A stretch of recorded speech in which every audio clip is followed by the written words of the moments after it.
তো কি হয়েছে, ভালোবাসাটা বড় কথা। মহিলা হোক আর ছেলে হোক, সেটা দুটোই আলাদা। ভালোবাসা হলো দুটি হৃদয়ের সমন্বয়, যেখানে একটি ছাড়া অন্যটি অচল। আর এই ভালোবাসার টানেই এক অনন্য প্রেমের কাহিনী সৃষ্টি হলো সুন্দরবনের প্রত্যন্ত অঞ্চলে। দক্ষিণ 24 পরগনার সুন্দরবনে স্থানীয়রা সাক্ষী রইল এই ঘটনার। একেবারে সমাজ ভিন্ন এই ঘটনা। মন্দির বাজারের রিয়া সর্দার এবং বকুলতলার রাখি নস্কর বিবাহ বন্ধনে আবদ্ধ হলেন। ছোটবেলাতেই মা বাবাকে হারিয়ে মাসি মেশোর কাছে বড় হয়ে ওঠা রিয়ার। অন্যদিকে রাখি নিজেই নিজের পরিবারের সাথেই বেড়ে ওঠা তার। দুজনেই পেশায় নৃত্যশিল্পী। নাচকে ভালোবেসেই তাদের এগিয়ে চলা। বছর দুয়েক আগে তাদের মধ্যে ফোন আলাপে যোগাযোগ, তারপর ধীরে ধীরে সম্পর্ক গঠন। কিন্তু সেই সম্পর্কের কথা যখন রিয়ার পরিবার জানলো, তখন তারা তা মেনে নেননি।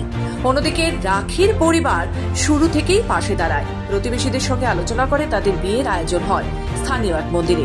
এরপর 4 হাত এক হওয়া, সিঁদুর দানের পর্ব। সাক্ষী থাকলো স্থানীয়রা। এখানে দুটো মেয়ের বিয়ে হয়েছে, একটা মেয়ের বাড়ি জালাবেড়ে, একটা মেয়ের বাড়ি লক্ষ্মীকান্তপুর। ওরা এসছে মন্দিরে আমাদের এখানে বিয়ে করবো বলে। আমাদের ক্লাবের ছেলেরা সবাই মিলে ওদের দুজনকে বিয়ে দেওয়া হয়েছে। পালচক কালী মন্দিরে একটা জালাবেড়ের মেয়ে, একটা লক্ষ্মীকান্তপুরের মেয়ে, দুজনে ভালোবাসা করে বিয়ে করেছে। এরা কোনো ছেলের সাথে বিয়ে করবে না, এদের মন্তব্য এটাই। তার জন্য আমরা গ্রামের সবাই মিলে ওনাদেরকে বিয়ে দেওয়া হয়। জীবনের নতুন এক অধ্যায়ে পা রাখলেন এই দুই তরুণী, যা কিনা সমাজের নিয়ম থেকে একেবারেই ভিন্ন। বাধা ধরা নিয়ম ভঙ্গ করে, ভয় আর সংকোচকে অগ্রাহ্য করে নিজেদের মতো করে বাঁচার সাহস দেখালো রিয়া ও রাখি। নিজের ইচ্ছা, মানে ভালো লেগেছে তাই করেছি। 2 বছরে ফোনে কথা বলে। কি সিদ্ধান্ত নিলে? সিদ্ধান্ত নিয়েছি ওর সঙ্গেই সারা জীবন থাকবো আর আছি, এটাই।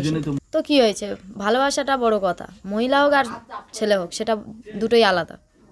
ভালোবাসলেই সব কিছু হয়, এতটুকু। মহিলাটা কি হয়েছে, থাকা যায় না সারা জীবন। সারা জীবন থাকবে? বাড়িতে মেনে নেবে? আমার বাড়িতে মেনে নিচ্ছে না। 7 মাস মেনেছিল, এখন মানছে না। ওর মা বাবা মেনে। সুন্দরবন শব্দটির মধ্যে যেমন সুন্দর শব্দটি রয়েছে, তেমনি এখানকার এই ভালোবাসার গল্প মানুষকে বোঝালো সুন্দর করে বাঁচতে গেলে ভালোবাসতে হয়। আর এই ভালোবাসার কোনো লিঙ্গ, বৈষম্য, বয়স কিছুই থাকে না। সীমাহীন ভালোবাসা। সুন্দরবন থেকে নিজস্ব প্রতিনিধি রিপোর্ট, খবর বাংলা।